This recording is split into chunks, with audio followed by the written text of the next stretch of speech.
कोई भी समझने में असुविधा नहीं होगी। तो दोस्तों आइए शुरू करते हैं। पहला क्वेश्चन होगा, which one is a super computer. Option आपके सामने है, Param and Anurag, lotus, world star, none of these. इसका सही आंसर है option A, Param and Anurag. Information is, information क्या है? Meaningful data, group of data, data और नन ऑफ दीज, यानी कि सूचना क्या है? इसका सही आंसर है option A, meaningful data. MS Word क्या है? What is MS Word? MS word is typing related software, programming software, computer disk, none of these. इसका सही आंसर होगा option A, typing related software. अगला क्वेश्चन है, following is not a hardware. इनमें से कौन सा एक हार्डवेयर की कैटेगरी में नहीं आता है? Printer, monitor, magnetic tape, MS word. इसका सही आंसर होगा ऑप्शन डी, एमएस वर्ड, क्योंकि आप देख पा रहे हैं कि प्रिंटर, मॉनिटर और मैग्नेटिक टेप ये सारे कंप्यूटर के हार्डवेयर की कैटेगरी में आते हैं, जबकि एमएस वर्ड एक एप्लीकेशन सॉफ्टवेयर होता है। मॉडम इज, मॉडम क्या है? Multi computer operating unit, modulator, D modulator, mega storage device और इनमें से कोई नहीं। मॉडम के बारे में आपने सुना होगा, तो मॉडम की फुल फॉर्म है मॉड्यूलर डी मॉड्यूलर। अगला क्वेश्चन है, the smallest unit of memory. Computer की जो मेमोरी होती है उनकी सबसे स्मॉलेस्ट यूनिट क्या है? एमबी, केबी, बाइट और बिट। इसका सही आंसर होगा option D, bit. Bit computer memory की सबसे छोटी इकाई होती है। अगला क्वेश्चन होगा, who is known as father of modern computer. आधुनिक कंप्यूटर का जनक किसे माना गया है? John Newton, Charles Babbage, Milton और नन, इनमें से कोई नहीं। दोस्तों इसका सही आंसर होगा option B, Charles Babbage. Charles Babbage को आधुनिक कंप्यूटर का जनक कहा जाता है। Next question is, background of computer screen is known as. Computer का जो बैकग्राउंड होता है उस स्क्रीन को क्या कहते हैं? एप्लीकेशन, विंडो, डेस्कटॉप या लैपटॉप। इसका सही आंसर होगा ऑप्शन सी, डेस्कटॉप। डेटा या information is stored in computer as. Computer के अंदर डेटा और इन्फॉर्मेशन को किस रूप में सेव किया जाता है? डायरेक्टरी, फाइल्स, फ्लॉपीज या इनमें से कोई नहीं। इसका सही आंसर होगा ऑप्शन बी, फाइल्स, यानी कंप्यूटर के अंदर जो भी इंफॉर्मेशन सेव की जाती है वो फाइल्स के रूप में की जाती है। अगला question number 10, DVD stands for. DVD की फुल फॉर्म क्या है? Digital video display, digital versatile disc, digital visual document या diode video display.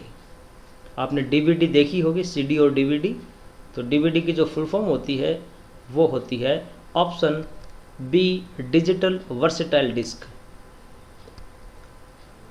Scanner is, scanner क्या है? Output device, input device, input software या इनमें से कोई नहीं। दोस्तों इसका सही आंसर होगा स्कैनर एक इनपुट डिवाइस है। Question number 12, MS power point is use for. MS power point यानी माइक्रोसॉफ्ट पावर पॉइंट का यूज किस लिए किया जाता है? Slide presentation, picture display, video display या नन ऑफ दीज। इसका सही आंसर होगा ऑप्शन ए, स्लाइड प्रेजेंटेशन, यानी कि हम पावर पॉइंट का इस्तेमाल स्लाइड को प्रेजेंट करने के लिए करते हैं। Next question is which of the following are valid minimum and maximum zoom size in MS Office. MS Office के अंदर मिनिमम और मैक्सिमम हम किसी भी डॉक्यूमेंट को या स्लाइड को कितना मिनिमम या मैक्सिमम साइज में जूम कर सकते हैं। इसका सही आंसर होगा 10 and 500, यानी मिनिमम हम किसी भी स्लाइड को या किसी भी डॉक्यूमेंट को 10% में जूम कर सकते हैं, मैक्सिमम 500 तक उसको कर सकते हैं। Next question number 14, the quickest and easiest way in Word to locate particular word और phrase in a document is to use the dash command, यानी MS वर्ड के अंदर किसी भी पर्टिकुलर वर्ड या फ्रेज को आसानी से पहचानने के लिए, आसानी से ढूंढने के लिए हम किस कमांड का इस्तेमाल करते हैं? रिप्लेस, फाइंड, लुकअप या सर्च। इसका सही आंसर होगा ऑप्शन बी, फाइंड। हम फाइंड कंट्रोल F कीबोर्ड से शॉर्टकट की का यूज करते हैं, फाइंड, और उससे हम किसी वर्ड या किसी फ्रेज को हम आसानी से फाइंड कर सकते हैं, ढूंढ सकते हैं। Website is a collection of. Website किनका कलेक्शन होता है? HTML documents, HTML protocol, HTML format या वेब पेजेस। वेबसाइट जो आप देखते हैं किसी भी पर्टिकुलर कंपनी या किसी गवर्नमेंट ऑर्गेनाइजेशन की, तो ये कलेक्शन होता है ऑप्शन डी, वेब पेजेस का। छोटे छोटे वेब पेजेस HTML लैंग्वेज में बनाए जाते हैं और ग्रुप ऑफ पेजेस को, वेब पेजेस को मिला करके एक वेबसाइट बनाई जाती है। दोस्तों आई होप ये क्वेश्चंस आपको अच्छे से समझ में आ रहे हैं और काफ़ी इम्पोर्टेंट क्वेश्चंस है और बेसिक क्वेश्चंस है जिनको हर एक स्टूडेंट को पता होना चाहिए। और अगर आप वीडियो को पसंद कर रहे हैं तो काइंडली लाइक एंड सब्सक्राइब ज़रूर करिए ताकि आने वाले समय में आपको वीडियो मिलते रहें। दोस्तों वीडियो में अंत तक ज़रूर बने रहिए। टोटल क्वेश्चन 101 होंगे और सारे क्वेश्चन आपको बहुत इम्पोर्टेंट मिलेंगे और जो बार बार अलग अलग कंपटीशन एग्जाम्स में पूछे जाते हैं और आपके आने वाले एग्जाम्स के लिए बहुत हेल्पफुल साबित होंगे। सो दोस्तों आइए आगे बढ़ते हैं क्वेश्चन नंबर 16 की तरफ। What is the minimum and maximum font size in MS Word. MS Word में मिनिमम और मैक्सिमम फ़ॉन्ट साइज क्या होता है?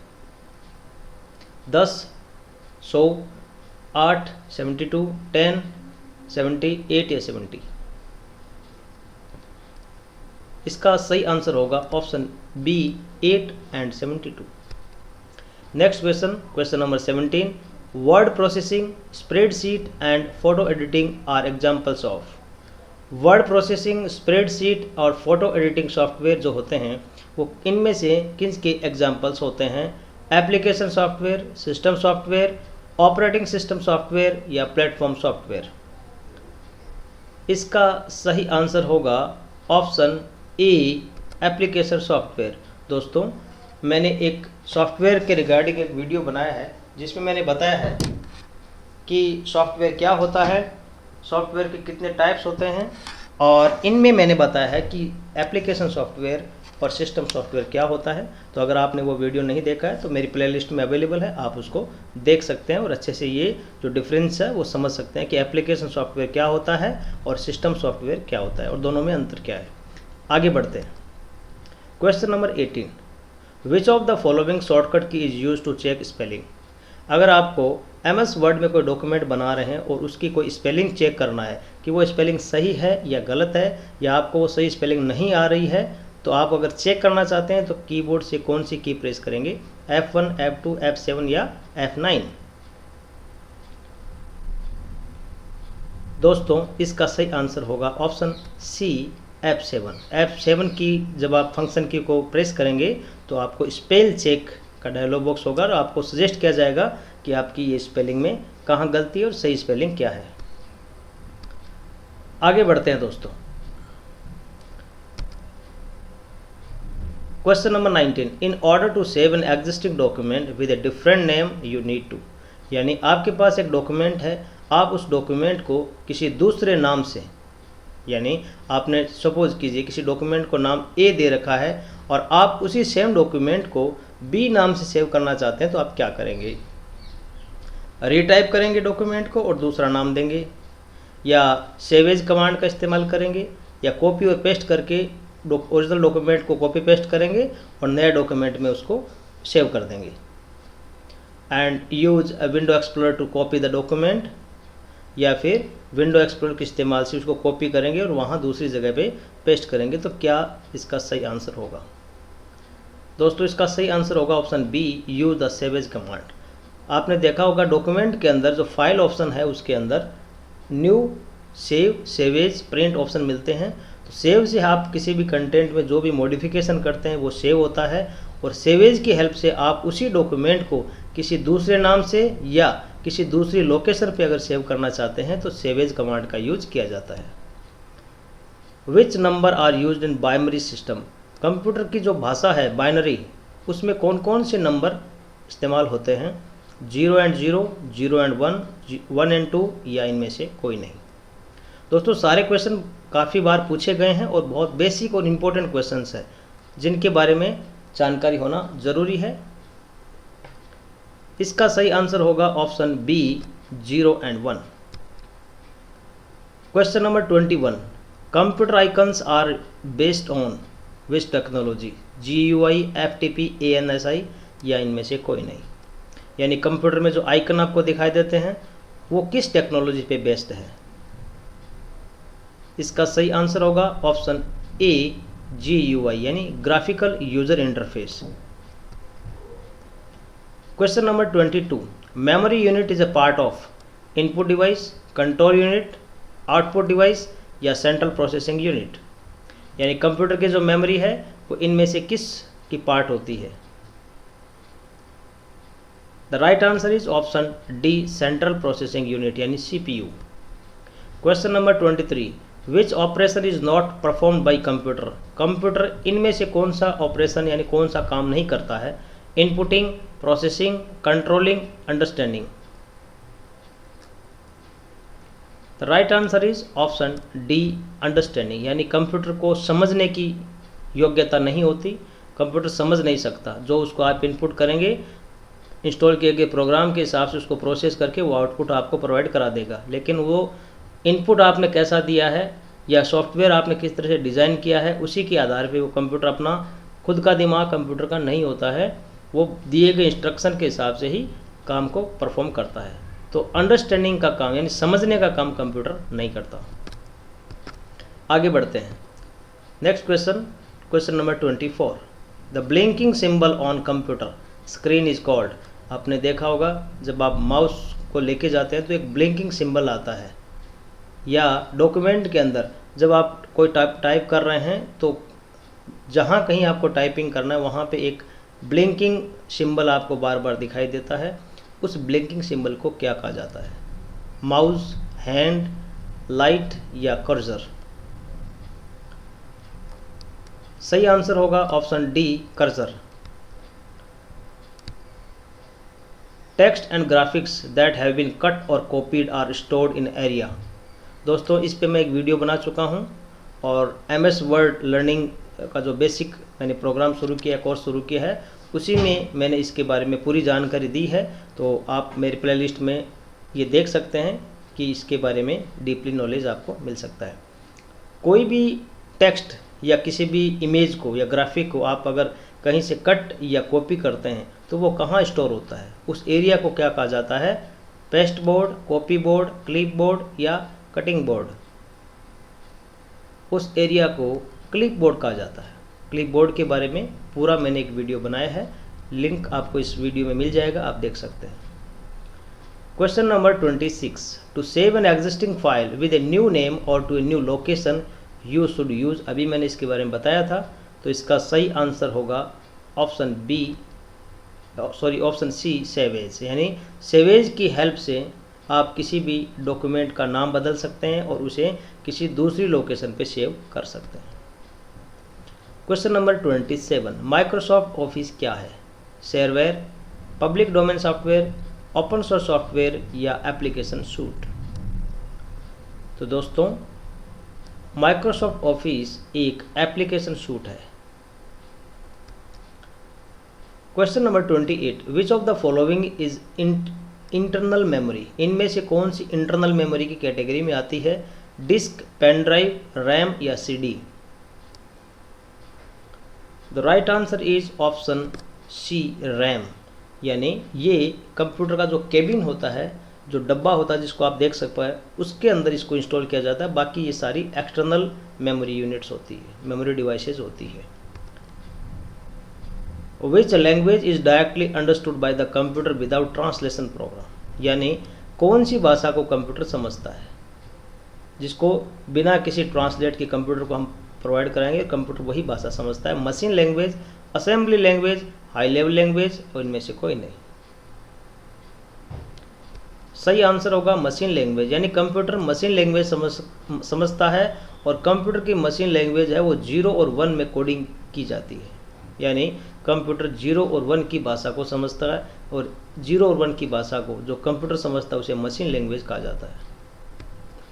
Question number 30, on which aspect the analog computers are better than digital?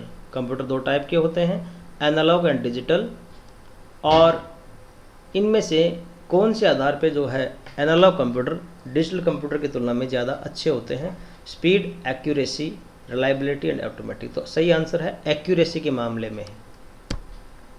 Raw और unprocessed fact और collection of facts and figures in computer is called? यानी computer में जो अनप्रोसेस्ड फैक्ट है, अनप्रोसेस्ड जो इंफॉर्मेशन दी जाती है, उसे क्या कहा जाता है? उसे फाइल, डेटा, इंफॉर्मेशन या मेमोरी? सही आंसर होगा ऑप्शन डी, डेटा। यानी कंप्यूटर को प्रोवाइड किए जाने वाले जो अनप्रोसेस्ड, जो रॉ इंफॉर्मेशन, जो रॉ फिगर्स है, कलेक्शन ऑफ फैक्ट्स है, उनको डेटा कहा जाता है। और जो इंफॉर्मेशन है वो मीनिंगफुल डेटा होता है, यानी प्रोसेस होने के बाद में जो डेटा है जिसको हम समझ सकते हैं, मीनिंगफुल, उसे इंफॉर्मेशन कहा जाता है। Which of the following memories needs refreshing? इनमें से कौन सी मेमोरी को बार बार रिफ्रेश करना पड़ता है? एस रैम, डी रैम, रोम या कोई या सभी? मेमोरी, कंप्यूटर मेमोरी का मैंने एक पूरा वीडियो बनाया है, लिंक आपको इस वीडियो में मिल जाएगा। आप कंप्यूटर की मेमोरी के बारे में पूरी जानकारी उस वीडियो में ले सकते हैं, जिसमें बताया गया है कि कंप्यूटर की मेमोरी कितने टाइप की होती है, और एस रैम और डी रैम मेमोरी क्या होती है, रोम क्या है, रैम क्या है। तो दोस्तों, इसका सही आंसर होगा option B, D RAM, dynamic RAM, जिसको बार बार रिफ्रेश करना पड़ता है। An output device that uses words और message recorded on magnetic medium to produce audio response? ऐसी आउटपुट डिवाइस जिसमें मैसेज और वर्ड को मैग्नेटिक मीडियम के में रिकॉर्ड किया जाता है, उसे क्या कहा जाता है? Magnetic tap, voice recognition response unit, voice recognition unit या वॉइस बैंड? तो ऐसे डिवाइस को वॉइस रिकॉग्निशन यूनिट कहा जाता है। Next question, which of the following is not purely output device? इनमें से कौन सी डिवाइस है जो आउटपुट, प्योरली आउटपुट डिवाइस है? स्क्रीन, प्रिंटर, स्पीकर और प्लॉटर? प्लॉटर जो है इसका सही आंसर होगा, क्योंकि ये प्योरली आउटपुट डिवाइस नहीं है। बाकी सारे हैं वो सब आउटपुट दिखाने के लिए यूज किए जाते हैं। द फर्स्ट मैकिन्टॉश कंप्यूटर वाज, किस जनरेशन से पहला मैकिन्टॉश कंप्यूटर आया? यानी जो मैक एप्पल कंपनी ने बनाया है, वो पहला कंप्यूटर कौन सी जनरेशन से आया था? कंप्यूटर की कौन सी जनरेशन से? फर्स्ट जनरेशन, सेकंड, थर्ड या फोर्थ? इसका सही आंसर होगा ऑप्शन डी, फोर्थ जनरेशन। दोस्तों वीडियो थोड़ा लंबा हो सकता है क्योंकि 101 क्वेश्चन है टोटल, तो काइंडली बी पेशेंट, धैर्य रखें और वीडियो को अंत तक ज़रूर देखें। सारे क्वेश्चंस आपको बहुत फ़ायदेमंद साबित होने वाले हैं आने वाले कॉम्पिटिटिव एग्जाम्स में। The control unit of A micro processor क्या करता है, यानी माइक्रो प्रोसेसर जो है CPU, उसकी जो कंट्रोलिंग यूनिट है, क्योंकि micro processor control unit, ALU और मेमोरी यूनिट से मिलकर के बनता है। तो कंट्रोल यूनिट का क्या काम है? It stores data in the memory, accept input data from keyboard, performs arithmetic और लॉजिक फंक्शन, या इनमें से कोई नहीं। यानी कंट्रोल यूनिट का क्या काम है? तो कंट्रोल यूनिट का काम है performs arithmetic and logic function. इसका काम कंप्यूटर के अंदर जो अर्थमेटिक कैलकुलेशंस है, जो कंपेरिजन, जो लॉजिक डिसीजन है, वो काम कंट्रोल यूनिट में किया जाता है। Fortran is a programming language. What does Fortran stands for? यानी फोर्ट्रॉन एक ऐसी कंप्यूटर लैंग्वेज है और उस फोर्ट्रॉन का मतलब क्या है, यानी उसकी फुल फॉर्म क्या है? File translation, format translation, formula translation या floppy translation? The right answer is option C, formula translation. अगला question number 38। Watermark exist in which tab? यानी वाटरमार्क जो होता है हम किसी भी डॉक्यूमेंट के बैकग्राउंड में लगाते हैं। अलग अलग जो इंस्टीट्यूट्स होती है, कोचिंग संस्थान होते हैं, वो अपने कोचिंग संस्थान का नाम या लोगो अपने बनाए गए नोट्स के बैकग्राउंड में लगा लेता है, या फिर कोई भी इंस्टीट्यूट होता है वो अपने इंस्टीट्यूट का नाम as a background image use करता है किसी भी डॉक्यूमेंट में उसकी आइडेंटिटी के लिए। तो वो वाटरमार्क डॉक्यूमेंट में कौन सी टैब में मिलता है? Paragraph, page background, page setup या थीम? इसका सही आंसर होगा option B, page background. Next question, control O is shortcut key combination. यानी कंट्रोल O का यूज क्यों करते हैं? Print a document, convert document to PDF, open a document या इंसर्ट बुकमार्क? यानी डॉक्यूमेंट के अंदर MS वर्ड में कंट्रोल O शॉर्टकट की का यूज किया जाता है। Option C, open a document. यानी आपको एक पहले से डॉक्यूमेंट बना हुआ है कंप्यूटर में, उसको ओपन करना है तो कंट्रोल O कीबोर्ड का शॉर्टकट की यूज करेंगे। Next question number 40। Cross reference is organized in which tab? Cross reference एक MS वर्ड का इंपॉर्टेंट फीचर होता है। ये आपको कौन सी टैब में मिलेगा? Header and footer, links, text और पेजेज? सही आंसर होगा ऑप्शन बी, लिंक्स। यानी क्रॉस रेफरेंस का काम ही है कि वह आगे आने वाले डॉक्यूमेंट को पीछे या आगे उनके बीच में एक लिंक क्रिएट करता है। तो लिंक टैब के अंदर ये मिलता है। कंट्रोल K इस शॉर्टकट की काफ़ी इंपॉर्टेंट है और बार बार पूछा भी जाता है। कंट्रोल की शॉर्टकट की का इस्तेमाल डॉक्यूमेंट में क्या इंसर्ट करने के लिए यूज किया जाता है? बुकमार्क के लिए, क्रॉस रेफरेंस के लिए, हाइपरलिंक के लिए या वर्ड आर्ट के लिए? The right answer is option C, hyperlink. Next question number 42। For mailing feature is useful in MS Word. MS Word में एक फीचर होता है मेलिंग। ये यूज करने के लिए हम कौन सा यूजफुल इसमें से ऑप्शन को सेलेक्ट करेंगे? मेल मर्ज, एनक्रप्ट डॉक्यूमेंट, मेलिंग या नन ऑफ दीज? यानी मेलिंग के लिए इनमें से कौन से ऑप्शन का इस्तेमाल किया जाएगा? ऑप्शन ए सही आंसर होगा, mail merge. Question number 43। The extension name of the document file created with MS Word is? MS Word में कोई भी डॉक्यूमेंट जो बनाया जाता है उसको सेव करने पे उसका एक एक्सटेंशन होता है। वो एक्सटेंशन क्या है? .wrd, .doc, .wri, .txt? The right answer is option B, doc। Next question, which of the following is the default page setup orientation of slide in PowerPoint? PowerPoint में यानी जो प्रेजेंटेशन बनाया जाता है उसमें पेज सेटअप का default orientation क्या होता है? वर्टिकल, लैंडस्केप, पोर्ट्रेट या इनमें से कोई नहीं? The right answer is option B, landscape. दोस्तों MS पावरपॉइंट के अंदर जो डिफ़ॉल्ट पेज का ओरिएंटेशन होता है वो लैंडस्केप होता है और MS वर्ड डॉक्यूमेंट के अंदर ये पोर्ट्रेट होता है। और landscape and portrait, MS Office के अंदर जो पेज के ओरिएंटेशन है वो दो टाइप है, landscape and portrait. The hexadecimal number system has base, hexadecimal number का बेस क्या होता है, बेस नंबर क्या है? 2, 10, 16, 8 यानी 2, 10, 16 एंड 8।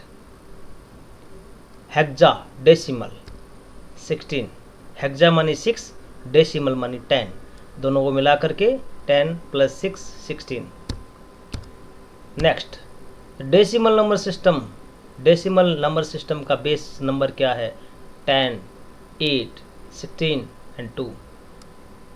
सही आंसर होगा ऑप्शन ए 10। डेसिमल का मतलब ही 10 होता है। Next the octal number system has base, octal number system का बेस क्या है? 2, 10, 8 and 10।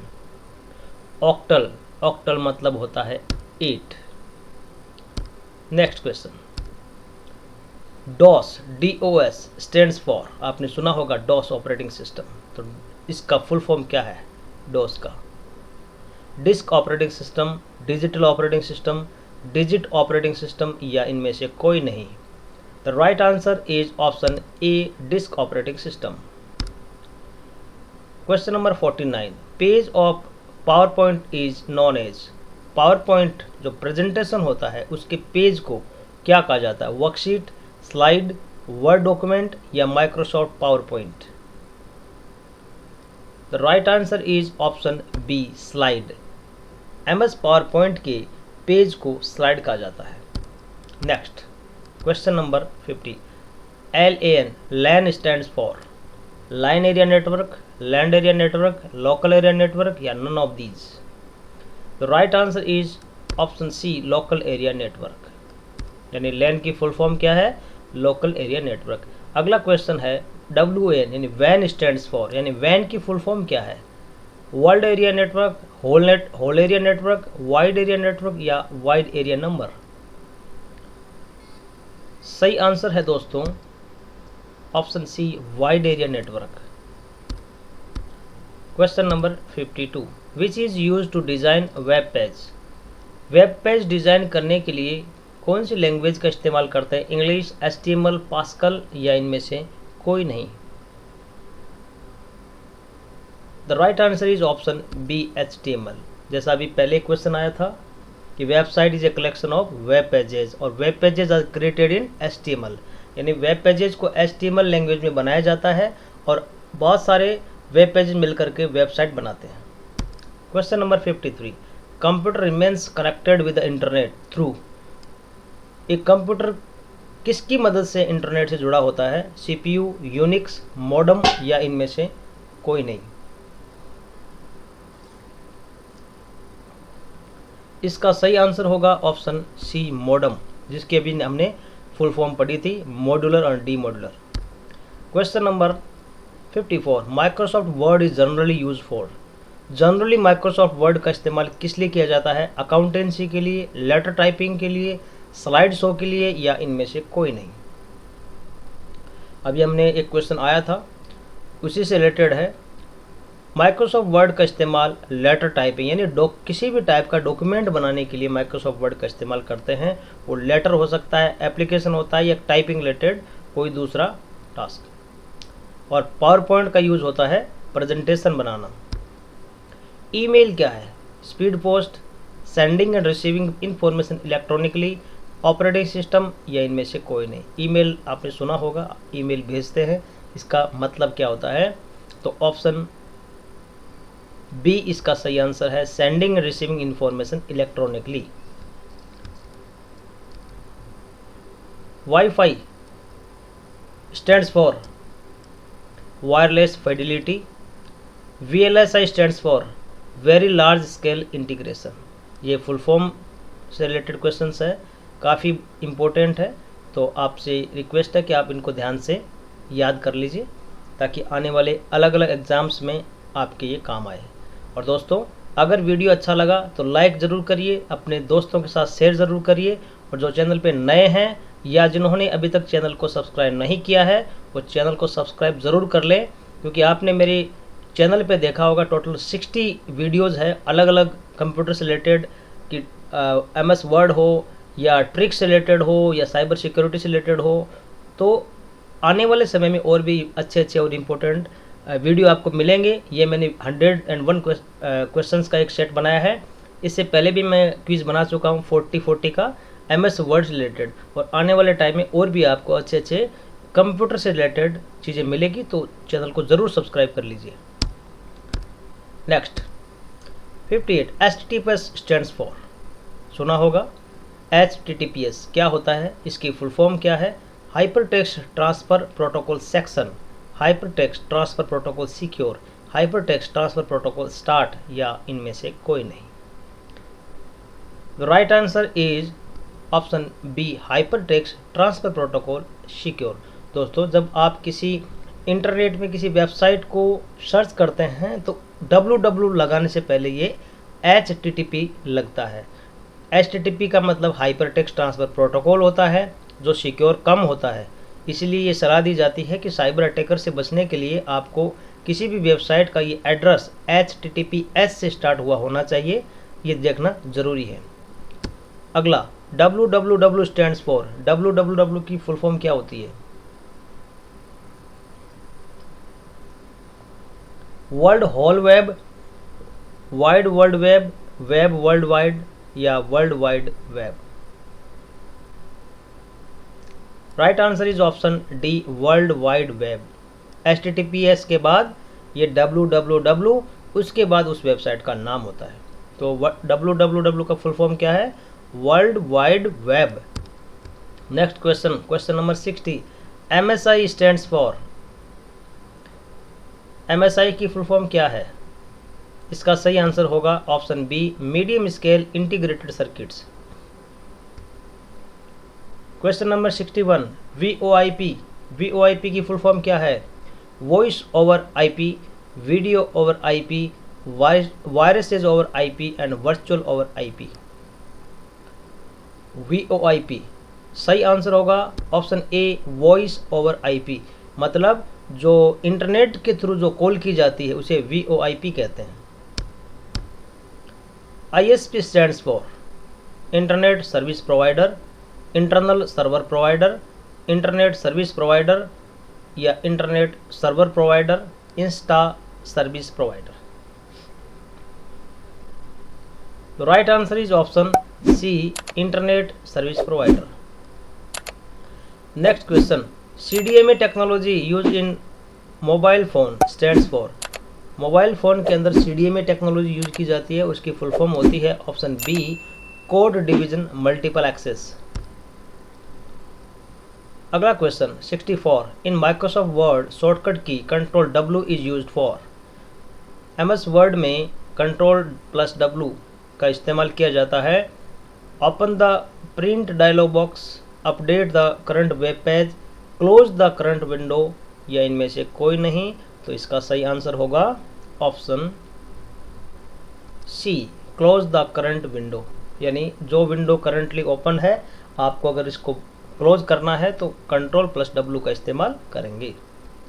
Question number 65, who was invented HTTPS। अभी हमने बात करी थी कि जब आपको वेबसाइट की सिक्योरिटी देखना है तो HTTPS से स्टार्ट होना चाहिए, लेकिन इसकी इन्वेंशन किसने, इसकी खोज किसने की थी? ओरेकल, गूगल, नेटस्केप कम्युनिकेशन, या माइक्रोसॉफ्ट। बहुत ज़्यादा अच्छा और इम्पोर्टेंट क्वेश्चन है, आप इसको ज़रूर अच्छे से याद करिए। The right answer is option C, Netscape communications. Next question 66, which of the following protocols are used with HTTPS for security mechanism. HTTPS के अंदर, जैसा मैंने कहा HTTPS एक सिक्योर वेबसाइट की निशानी है, तो HTTPS कौन सा सिक्योरिटी मैकेनिज्म यूज़ करता है अपनी वेबसाइट को सिक्योर करने के लिए? SSL, TLS, बोथ, या कोई नहीं। सही आंसर होगा ऑप्शन सी, बोथ, यानी SSL और TLS दोनों एनक्रिप्शन सिस्टम है, और इसी सिक्योरिटी मैकेनिज्म को HTTPS टेक्नोलॉजी में यूज़ किया जाता है। Which cryptography mechanism use SSL, SSL कौन सी क्रिप्टोग्राफी मैकेनिज्म का इस्तेमाल करता है वेबसाइट के लिए? SSL एंड TLS दोनों, और एसएसएल में कौन सी क्रिप्टोग्राफी मैकेनिज्म का इस्तेमाल किया जाता है, सिमेट्रिक या एसिमेट्रिक या दोनों या कोई नहीं। ये कंप्यूटर के जो नेटवर्क से संबंधित क्वेश्चंस हैं जो आईओटी में पूछे जाते हैं। बोथ सिमेट्रिक और एसिमेट्रिक क्रिप्टोग्राफी यूज की जाती है एसएसएल मैकेनिज्म में। There are following statements that are given below. Which of them are correct about SSL handshake?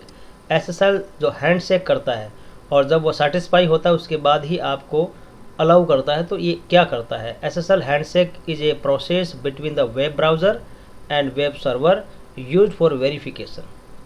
SSL handshake begins before transferring actual data. SSL handshake is used to verify the SSL certificate या SSL handshake use for web server authentication या all of the above. SSL certificate का क्या role होता है ये इसमें पूछा गया है। तो क्या करता है SSL? तो दोस्तों इसका सही आंसर होगा option E, all of the above. यानी SSL सर्टिफिकेट जो है वो हैंडशेक करता है किसके बीच में? वेब सर्वर और वेब ब्राउज़र के बीच में, वेरिफिकेशन करने के लिए। और एक्चुअल डाटा भेजने से पहले ये वेरिफिकेशन किया जाता है और SSL सर्टिफिकेट जारी करता है वेरिफिकेशन के बाद, और ये वेब सर्वर को ऑथेंटिकेट करता है। तो ये SSL सर्टिफिकेट की से संबंधित कुछ बातें हैं। अगला question 69, what is the full form of PKI? ये भी आपके इंटरनेट की जो सिक्योरिटी है उससे रिलेटेड क्वेश्चन है। PKI की फुल फॉर्म क्या है? पब्लिक की इंफ्रास्ट्रक्चर, प्राइवेट की इंफ्रास्ट्रक्चर, पब्लिक की इंस्ट्रक्शंस या प्राइवेट की instructions. The right answer is option A, public की इंफ्रास्ट्रक्चर। ये क्वेश्चन बहुत ज़्यादा इंपॉर्टेंट है क्योंकि आज सभी इंटरनेट यूज कर रहे हैं, तो हमें ये पता होना चाहिए कि इंटरनेट में सिक्योरिटी कैसे होती है और सिक्योरिटी प्रोवाइडर्स के लिए जो अलग अलग मैकेनिज़म्स है, अलग अलग जो टेक्निक्स है वो क्या क्या है। तो इनके संबंधित क्वेश्चंस। अगला question number 70, SSL certificate is also known as. SSL certificate को कॉमनली किस नाम से जाना जाता है? Security certificate, privacy security certificate, digital certificate या क्रिप्टोलॉजी सर्टिफिकेट। SSL सर्टिफिकेट को कॉमनली डिजिटल सर्टिफिकेट कहा जाता है। Which of the following standard defines the format of an SSL certificate? SSL certificate के फॉर्मेट को कौन सा स्टैंडर्ड डिफाइन करता है? तो वो है X.509। ये थोड़े एडवांस क्वेश्चन है जो कुछ एडवांस एग्जाम्स में आते हैं, जैसे ओ लेवल, PGDCA या अलग जो एडवांस लेवल के कॉम्पिटिटिव एग्जाम्स हैं उनके लिए है। Which of the following is not part of the format of SSL certificate? Signature algorithm, public key, encrypted text, name of issuer. इनमें से कौन सा SSL सर्टिफिकेट के फॉर्मेट का पार्ट नहीं है? तो एनक्रिप्टेड टेक्स्ट नहीं है। फुल फॉर्म ऑफ OMR सुना होगा आपने। जब भी आप कॉम्पिटिटिव एग्जाम बैठते हैं तो आपको एक आंसर शीट दी जाती है जिसमें आपको बॉक्सेज को गोल उसमें फिल करना पड़ता है, भरना पड़ता है, तो उसको OMR शीट कहते हैं। उस OMR का फुल फॉर्म क्या है? Optical mark recognition, optical mark reader, objective mark reader या optical mouse reader. Right answer is option A, optical mark recognition. 74, which was the first computer network in the world? विश्व का पहला computer network का नाम क्या था? ARPANET, NSFNet, V.NET, I.NET। दोस्तों इसका सही आंसर है option A, ARPANET। Question number 75, which of the following device is a volatile storage?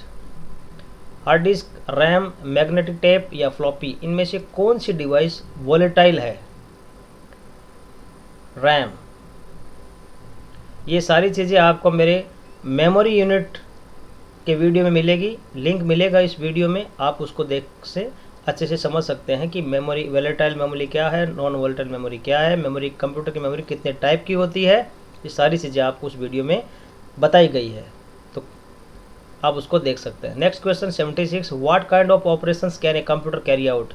Computer किस प्रकार के काम को कैरी आउट करता है? Logical and cognitive, verbal and logical, arithmetic and logical, and verbal and arithmetic.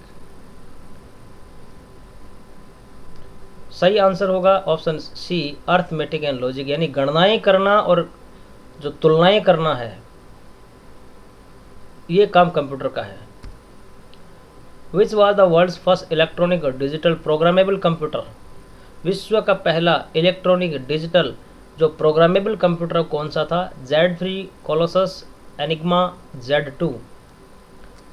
सही answer होगा दोस्तों option B, Colossus. 77 what are the components of central processing unit? Central processing unit के क्या क्या कंपोनेंट है मैं बता चुका हूं अभी। ऑप्शन है control unit, arithmetic, logic unit, memory unit या सभी। तो इसका सही आंसर है all of the above. Central processing unit जो कंप्यूटर की होती है, सीपीयू जिसको कहते हैं, ये कंट्रोल यूनिट, एएलयू यानी अर्थमेटिक लॉजिक यूनिट और मेमोरी से मिलकर के बनता है। Question number 78 which of the following consist of the computer main memory? Computer की मेन मेमोरी में कौन कौन सी मेमोरी शामिल होती है? Hard drive and RAM, CD ROM and hard drive, RAM and ROM या CMOS एंड हार्ड ड्राइव? दोस्तों इसका सही आंसर होगा option C, RAM and ROM. इनको कंप्यूटर की मेन मेमोरी कहा जाता है। Graphic card is related to, graphic card इनमें से किससे संबंधित है? ऑडियो से, वीडियो से, वेब डिजाइनिंग से या इनमें से कोई नहीं? इसका सही आंसर होगा वीडियो, यानी ग्राफिक कार्ड का इस्तेमाल वीडियो, जो हाई रेजोल्यूशन के वीडियो देखने के लिए कंप्यूटर में लगाए जाते हैं। Question number 80 a common topology to any network? किसी भी नेटवर्क की एक कॉमन टोपोलॉजी होती है। टोपोलॉजी का मतलब होता है उस कंप्यूटर में नेटवर्क को का लेआउट करने का जो तरीका है वे है, उसे टोपोलॉजी कहते हैं। और ये अलग अलग टोपोलॉजी होती है, लेकिन कॉमनली जो टोपोलॉजी है वो कौन सी है? बस, स्टार, ट्री और रिंग। तो इसकी कॉमन टोपोलॉजी होती है स्टार टोपोलॉजी, जो ज़्यादातर इस्तेमाल की जाती है। Internet facility started in India? Bharat में इंटरनेट की सुविधा कब शुरू की गई? 26 जनवरी 1988, 9 अगस्त 1990, 15 अगस्त 1995 और इनमें से कोई नहीं? तो सही आंसर है 15 अगस्त 1995 में भारत में इंटरनेट की सुविधा शुरू की गई थी। What is the difference between memory and storage? बहुत अच्छा और इम्पोर्टेंट क्वेश्चन है कि मेमोरी और स्टोरेज जो कंप्यूटर के पार्ट है। दोस्तों ये सारे डाउट आपको मेमोरी से रिलेटेड सारे डाउट मेरे उस वीडियो में आपके सारे क्लियर हो जाएंगे, जिसमें मैंने सब बताया है कि मेमोरी क्या है, स्टोरेज क्या है, दोनों में फ़र्क क्या है, प्राइमरी मेमोरी क्या है, सेकेंडरी मेमोरी क्या है, मेन मेमोरी किसे कहते हैं, वोलेटाइल मेमोरी कौन सी है, सब चीज़ें आपको मेरे कंप्यूटर के मेमोरी वाले वीडियो में मिल जाएगी। तो दोस्तों अभी बात करते हैं इस क्वेश्चन की। तो मेमोरी और स्टोरेज में फ़र्क क्या है? मेमोरी स्लो है, स्टोरेज फास्ट है। मेमोरी परमानेंट है, स्टोरेज टेम्परेरी है। मेमोरी टेम्परेरी है, स्टोरेज परमानेंट है, इनमें से कोई नहीं। तो इसका सही आंसर होगा मेमोरी टेम्परेरी है, स्टोरेज परमानेंट है। 83 which are the hexadecimal number? Hexadecimal जिसका बेस नंबर कितना होता है? अभी क्वेश्चन आया था 16, 16। हेक्सा मतलब 6, डेसिमल मतलब 10, तो 16। लेकिन इसमें कौन कौन से हेक्साडेसिमल नंबर को बनाने के लिए कौन कौन से नंबर का यूज किया जाता है? 0 to 9 and then A to E, 0 to 9 then A to F, 0 to 10 then A to F और इनमें से कोई नहीं। The right answer is 0 to 9 and A to F, यानी हेक्साडेसिमल जो नंबर बनाया जाता है, जैसे कंप्यूटर का मैक एड्रेस, तो उस मैक एड्रेस कंप्यूटर का मैक एड्रेस एक हेक्साडेसिमल नंबर होता है और ये 0 से 9 और A से लेकर के F तक के लेटर को मिला करके बनाया जाता है। Full form of MAC, MAC की फुल फॉर्म क्या है? दोस्तों जो भी नेटवर्क डिवाइस होता है उसमें कुछ चीज़ें आपकी जानकारी में होना ज़रूरी है, जैसे MAC address, IP address, modem, ये जो चीज़ें हैं इनके बारे में आपको जानकारी होना ज़रूरी है। तो अभी हम बात करते हैं मैक की फुल फॉर्म क्या है। Media area control, memory access control, memory area control या मीडिया एक्सेस कंट्रोल। इसका सही आंसर होगा option D, media access control. 1 GB data तो यूज करते ही हैं, 1 GB, 1.5 GB, 2 GB। 1 GB की फुल का कितना मेजरमेंट होता है, यानी 1 GB is equal to 1000 megabytes यानी 1000 MB, 1296 MB, 1250 MB या 1024 MB मेगाबाइट्स। तो दोस्तों 1 GB डेटा 1024 MB के बराबर होता है। 1 निबल इज इक्वल टू, एक निबल किसके बराबर है, 10 बिट के बराबर, 4 बिट के बराबर, 4 बाइट के बराबर या 10 बाइट के बराबर। सही आंसर होगा एक निबल 4 बिट के बराबर होती है, 4 बिट के बराबर, यानी 4 बिट मिलकर के एक निबल बनाती है। 1 बाइट, एक byte, 4 byte, bits, 6 bits, 8 bits या 10 bits. 1 byte is equal to 8 bits, यानी एक बाइट में 8 बिट्स होते हैं और एक निबल में 4 बिट्स होते हैं। 88, which of the following is the smallest entity of memory. Computer memory की सबसे smallest, which of the following is the smallest entity of the memory, block, cell, instance या सेट। सबसे कंप्यूटर मेमोरी की सबसे छोटी entity unit bit होती है, entity cell होती है। 89, the boot sector files of the system are stored in which computer memory. Computer जब स्टार्ट किया जाता है तो बूट होता है, तो ये बूट से रिलेटेड इन्फॉर्मेशन से जो फाइल्स है वो कंप्यूटर की कौन सी मेमोरी में स्टोर होती है, रैम, रोम, कैश मेमोरी या रजिस्टर में। तो दोस्तों ये होती है रोम के अंदर, read only memory. Which of the following statements are not correct about the main memory of a computer. Computer की मेन मेमोरी से संबंधित कौन सा स्टेटमेंट सही नहीं है। In main memory data gets lost when power is switched off. Main memory का data चला जाता है जब सप्लाई ऑफ हो जाती है।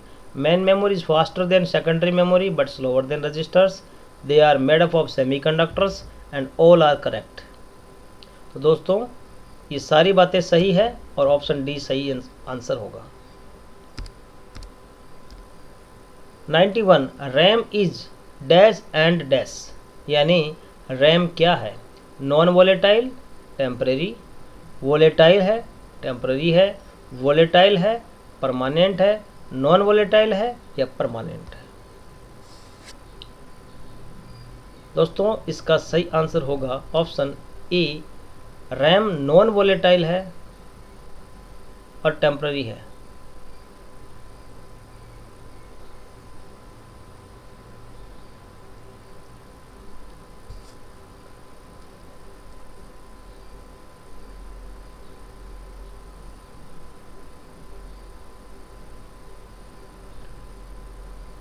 दोस्तों इस 91 में मैं करेक्शन चाहता हूँ कि रैम एक टेम्परेरी मेमोरी होती है, नॉन वोलेटाइल नहीं है, ये वोलेटाइल होती है, सप्लाई जाने के बाद में इसका डाटा चला जाता है। और नॉन वोलेटाइल का मतलब होता है परमानेंट, जो सप्लाई जाने के बाद में परमानेंट रहती है, वो है सेकेंडरी मेमोरी। तो इसका आप आंसर ए नहीं, इसका सही आंसर होगा ऑप्शन बी, वोलेटाइल और temporary. Computers connected to internet can be identified by. अगर कोई कंप्यूटर इंटरनेट से कनेक्टेड तो वो किस के द्वारा पहचाना जाता है, email address, street address, IP address या लॉजिकल एड्रेस। अभी मैंने बताया कि आप इंटरनेट का इस्तेमाल करते हैं तो आपको अपनी डिवाइस से संबंधित कुछ चीज़ें पता होनी चाहिए, उनमें से एक मैक एड्रेस है और दूसरा है आईपी एड्रेस। इन्हीं की हेल्प से आपका जो नेटवर्क डिवाइस है वो इंटरनेट के अंदर, नेटवर्क के अंदर पहचाना जाता है, मैक एड्रेस और IP address. Internet technology DNS stands for. Internet तकनीकी के अंदर डीएनएस की फुल फॉर्म क्या है, यानी डीएनएस का मतलब है dynamic name system, domain name system, distributed name system या कोई नहीं। तो दोस्तों डीएनएस का फुल फॉर्म या DNS stands for domain name system. Next question 94, which memory acts as a buffer between CPU and main memory. CPU और main memory के बीच में एक बफर मेमोरी होती है, उस मेमोरी को क्या कहा जाता है, रैम, रोम, कैश या स्टोरेज। तो दोस्तों उस मेमोरी को कहा जाता है कैश मेमोरी, जो मेन मेमोरी और सीपीयू के बीच में काम में आती है। 95 which computer memory chips allows simultaneous both read and write operations. Computer की कौन सी मेमोरी एक साथ रीड और राइट दोनों टास्क परफॉर्म करती है? रोम, रैम, पी रोम या ईईपी रोम। तो दोस्तों इसका सही आंसर है ऑप्शन बी, रैम, क्योंकि रोम के अंदर एक बार डाटा जो लिख दिया जाता है उसमें वापस बार बार राइट नहीं हो सकता। वो मैन्युफैक्चरर लिखता है, परमानेंट इन्फॉर्मेशन होती है उस डिवाइस के बारे में।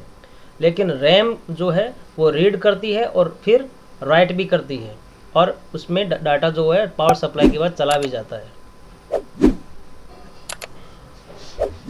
96 which computer memory is known as read write memory. तो ये वही आंसर है जो ऊपर है, रैम। रैम को रीड राइट मेमोरी भी कहा जाता है क्योंकि रैम रीड और राइट दोनों काम एक साथ परफॉर्म करता है। Question number 97 which of the following is not valid version of MS office. MS office का इनमें से कौन सा वर्जन वैलिड नहीं है? एमएस ऑफिस 2003, 2007, 2010 या एक्सपी। दोस्तों इसका सही आंसर होगा option D, MS office XP. MS office XP नाम का कोई भी एमएस ऑफिस का वर्जन नहीं है, बाकी सारे हैं। पोर्ट्रेट एंड लैंडस्केप क्या है? अभी मैंने बताया था, पीछे क्वेश्चन आया था उनमें कि पोर्ट्रेट एंड लैंडस्केप जो है वो पेज के ओरिएंटेशन होते हैं, यानी आपको वर्टिकल दिखेंगे या फिर वो हॉरिजॉन्टल दिखेंगे। तो वर्टिकल दिखता है उसको पोर्ट्रेट करते हैं, और जो हॉरिजॉन्टल दिखता है, पेज का जो डॉक्यूमेंट का व्यू दिखता है, वो आपका लैंडस्केप कहलाता है। तो इन दोनों को, पोर्ट्रेट एंड लैंडस्केप को, पेज ओरिएंटेशन कहा जाता है। अगला, यूटिलिटी सॉफ्टवेयर आर लोडेड।